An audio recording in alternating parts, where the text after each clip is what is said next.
Blunt, Ellis, and Loewi and its 60 offices throughout the Midwest bring you another edition of Meet the Pressure. And now here is your anchor person, Bryce Edwards.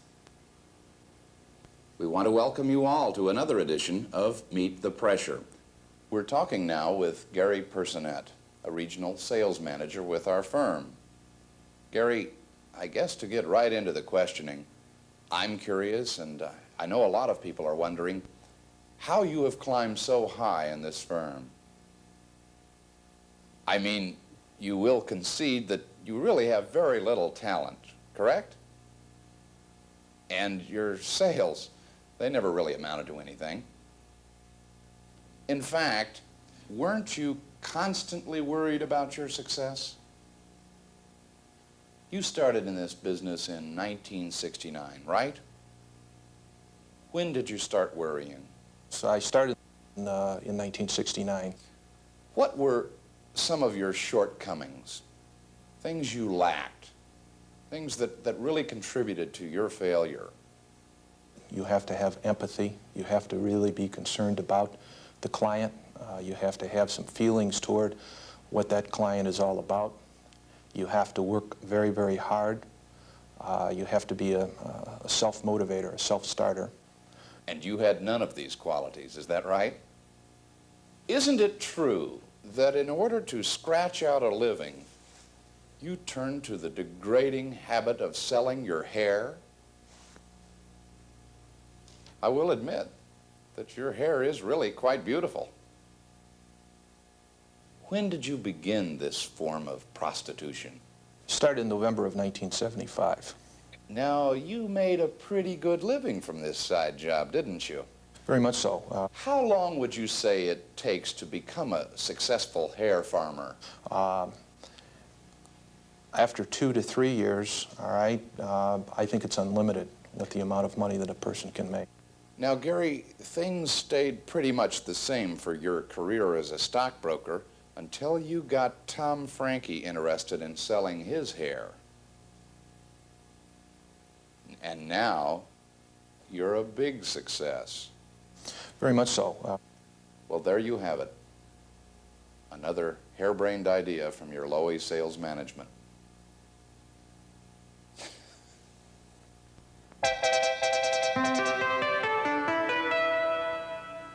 We're now visiting with Peter Pfeffer, the manager of the commodities department for Blunt Ellis. Peter, to have joined this business when you did, you must have been on drugs. Is that true? I was just baffled. Peter, now, there are no police in the audience. Would you mind telling us how you came into possession of these drugs? I had a small chemical business of my own. Peter, as you know, this is a very pressurized business. In fact, the title of our show is Meet the Pressure. Do you and your wife engage in any hobbies or anything to relieve some of the tensions of this business? We enjoy the results of the breeding program that we've used.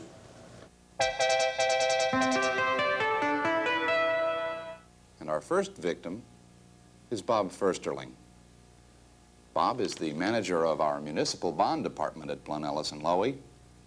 And I guess we should get right down to it. Bob, thank you very much for being here today. Bob, you run a particularly unpopular department here. Before joining Loewi, and really since, you've been kicked out of a lot of towns, haven't you? Could you name some of those for us? Webster City, Iowa, Baltimore, Maryland, and Jefferson County, Missouri, Boulder, Colorado, state of Louisiana, Green Bay, Wisconsin, Peoria, Bettendorf, Iowa, Salem, Oregon, Cincinnati, Ohio. Didn't you join Loewi as pretty much a last resort? Why did you leave Bank Northwest? Wasn't very popular with the Bank Northwest. Well, I can see why. Bob, you have one of the finest monotones I have ever seen. I've seen you put people to sleep in seminars time and again.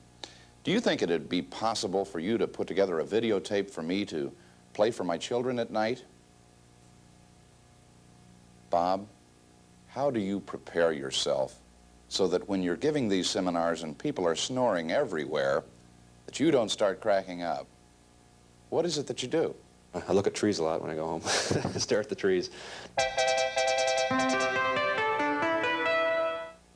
Today we're very honored to have with us the chairman and president of Blunt, Ellis and Loewi, Mr. Robert Pagel.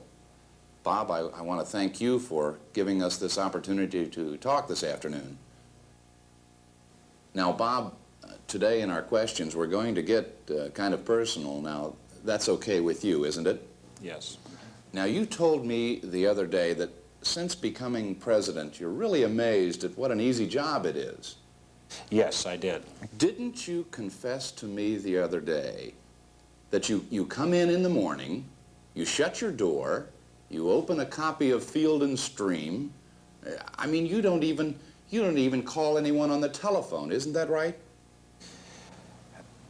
In the last 2 years, I have not had occasion to pick up the telephone. And So to make you look good, what have you done? I have surrounded myself with very hardworking, bright, articulate people. It's funny you should mention articulate. Wouldn't you agree that being articulate is one of Bob Pagel's greatest strengths? I have the need. Bob, in clawing your way to the top of Blunt, Ellis and Loewi, isn't it true that you had to gun down a lot of competitors for that spot? That's right. We call it harvesting rather than shooting. Well, you can call it what you want. I call it cruel. Didn't you ever have any trouble sleeping at night? It never bothered you? It doesn't cause me any problem. A lot of us are very curious about that first moment when Bill Liebman stuck out his hand and told you that you were the man he wanted to be the next president of Blunt, Ellis and Loewi. I mean, you think you were surprised. You should have seen the shocked look on hundreds of faces throughout the firm. Bob, what were the first words that you uttered when Bill Liebman said that to you? I have the feeling I'm being led into something here. How true, how true. Bob, listen, you have worked hard in your life. You've been very successful. We're curious, have you gotten around yet to picking your successor? My oldest son. Bob, come on. Aren't you worried about the cries of nepotism? It doesn't cause me any problems. Well, Bob, I think that's about all the time we have for today. Incidentally, my watch has stopped. Can you tell me what time it is, Bob? We're now into the decade of the 80s. Thanks a heap. Well, that's it for this edition of Meet the Pressure. Next year, we'll visit with the deposed branch manager of a Milwaukee-based brokerage firm who was terminated at the young age of 35, and whose wife and 2 of his 4 children, soon after the termination, starved to death. Until that fun moment, may the force be with you. Tony, take it away.